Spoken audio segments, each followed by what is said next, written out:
Hello YouTube. Today we're going to try and repurpose a tile covered table into a children's Lego table. First thing we have to do is remove all the tile from the top. It's pretty basic. Go over it with a hammer and a chisel. Be careful not to gouge the wood underneath the tile. Just run the chisel around and tap the hammer and the tiles pop right off pretty easily. And as you can see, these are the small mosaic tile.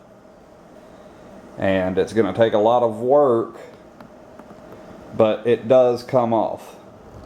As you can see right there. It comes off, and as soon as we get it all off, then we can start cleaning up and prepping the wood underneath. It'll take some sanding and just to get everything off of it. I'm going to go ahead and get to work, and I will check back in a little bit and give you a progress report.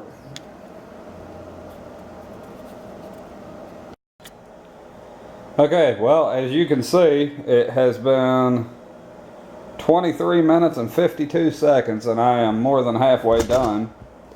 I've found that if you can get up under the mesh backing of the tile with your chisel, you can rip the whole thing off all in one piece. So that has really helped in the time. But again, like I said, it is going to take time. It'll be about an hour long, roughly 45 minutes to get the tile off of the table, and then we'll come back and we'll clean the table up, take it back down to the wood as much as possible through sanding and maybe some solvents, and then we will start laying out the plans for the Lego table.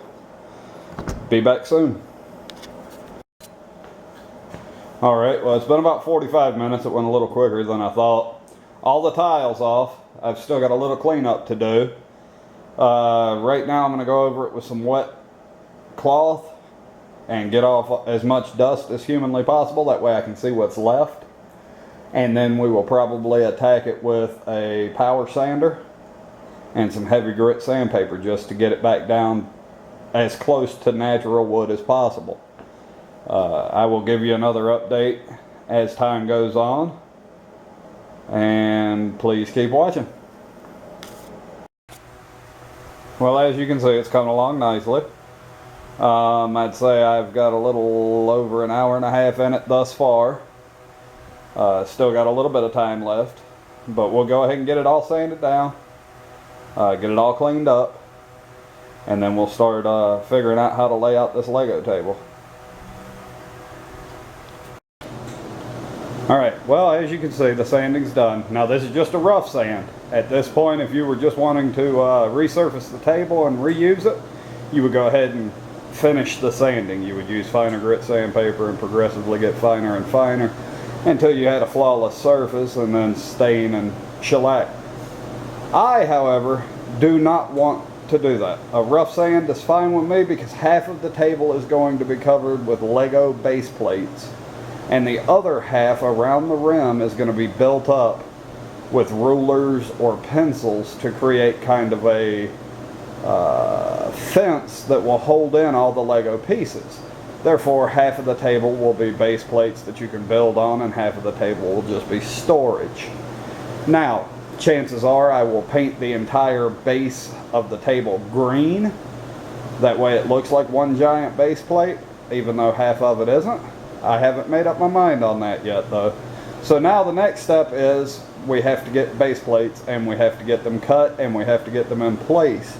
We have to get them securely in place, and chances are I will either use a construction adhesive or possibly a hot glue. I haven't come to that determination yet. So, I hope you're enjoying, and continue watching, and remember to like and share this video. And more to come soon. Okay, so here it is after I've taped it up, and now I'm just going to go with some hunter green spray paint.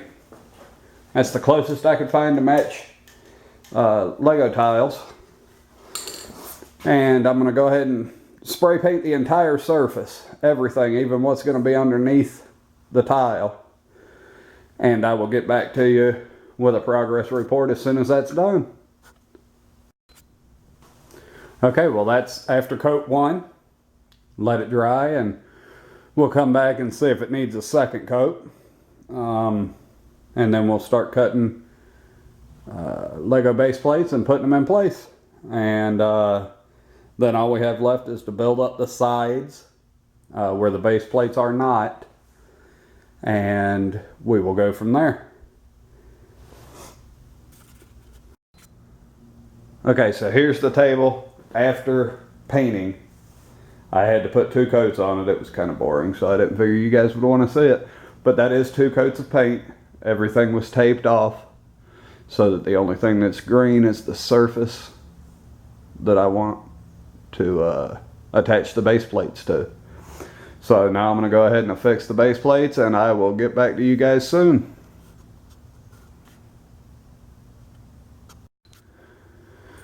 Alright, and there's what it looks like with the base plates glued down to it. We got 4 10x10s, and then I had to piece in a little bit more. You can see the variance in color. That's where I had to piece in, and it's very simple. You just cut it with a razor knife to the length you need and the width you need, and it breaks right apart. So, but that's what it looks like, all glued down.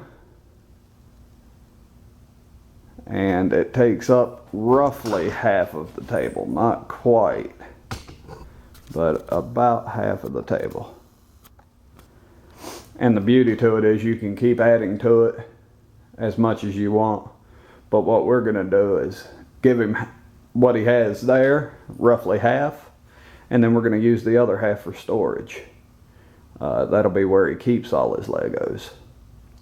So you can build up the outer edge on the storage side, and that way, you know, all your blocks don't go everywhere, or you can leave it plain like this. But further down the road, we'll go ahead and buy some more 10x10 base plates, probably 2 more, and we'll give him more base plate than storage space. And my goal is eventually to have the entire surface covered with base plates. So I hope you've enjoyed, and please like and share. And we'll see you next time when we do something else.